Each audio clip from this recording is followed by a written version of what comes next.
Okay, here it is, the finished product. Took me about 2 hours, man. There's a lot of pieces to this thing, but there's a lot of storage. So you got your shelf on the bottom here. You got your 2 shelves here and there. You got your main shelf here, there, and there. It's pretty nice.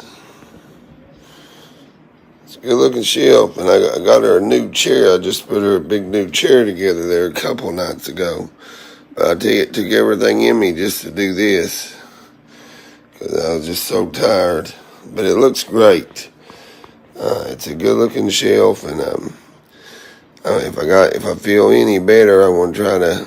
It'll probably be Sunday. I'll take it out there to the building and put the chair with it and stuff, and me and her can try to see how we feel Sundays. But anyway, there it is. God bless America. God bless President Trump. Pray for him. Pray for the world. And you guys stay safe and bundle up when it's cold outside. Be sure to bundle up.